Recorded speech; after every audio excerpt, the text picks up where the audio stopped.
जुन्नर ओतूर मार्गावरील पांगरीमाथा परिसरात आज दुपारी सुमारे 2:30 वाजता भीषण अपघात झाला। या अपघातात निवडणूक नायब तहसीलदार अनंता बनाजी गवारी वैवर्ष 52 यांचा मृत्यू झाला असून एक जण गंभीर जखमी आहे। मिळालेल्या प्राथमिक माहितीनुसार जुन्नरहून ओतूरकडे येणारा हायवा ट्रक क्रमांक MH14 KQ 0812 आणि ओतूरहून जुन्नरकडे निघालेली होंडा सिटी कार क्रमांक MH12 FF 6423 यांच्यात समोरासमोर जोरदार धडक झाली। धडकेची तीव्रता इतकी होती की कारचा पुढील भाग पूर्णपणे चक्काचूर झाला।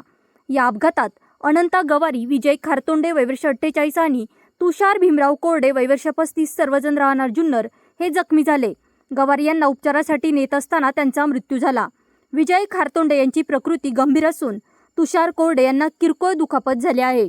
अपघातानंतर स्थानिक नागरिकांनी तात्काळ मदतकार्य हाती घेत जखमींना बाहेर काढले आणि त्यांना ओतूर येथील निरामय रुग्णालयात दाखल केले। त्यानंतर पुढील उपचारासाठी त्यांना पुण्याकडे हलवण्यात आले। घटनेची माहिती मिळताच पोलिसांनी घटनास्थळी धाव घेतली। काही काळ वाहतूक विस्कळीत झाली होती, मात्र पोलिसांनी तातडीने नियंत्रण मिळवत वाहतूक सुरळीत केली। दरम्यान संबंधित ट्रक हा मानधन येथील विघ्नहर्ता खडी क्रशर अँड फेवर्स कंपनीचा असल्याची माहिती समोर आली असून जुन्नर पोलीस पुढील तपास करत आहे।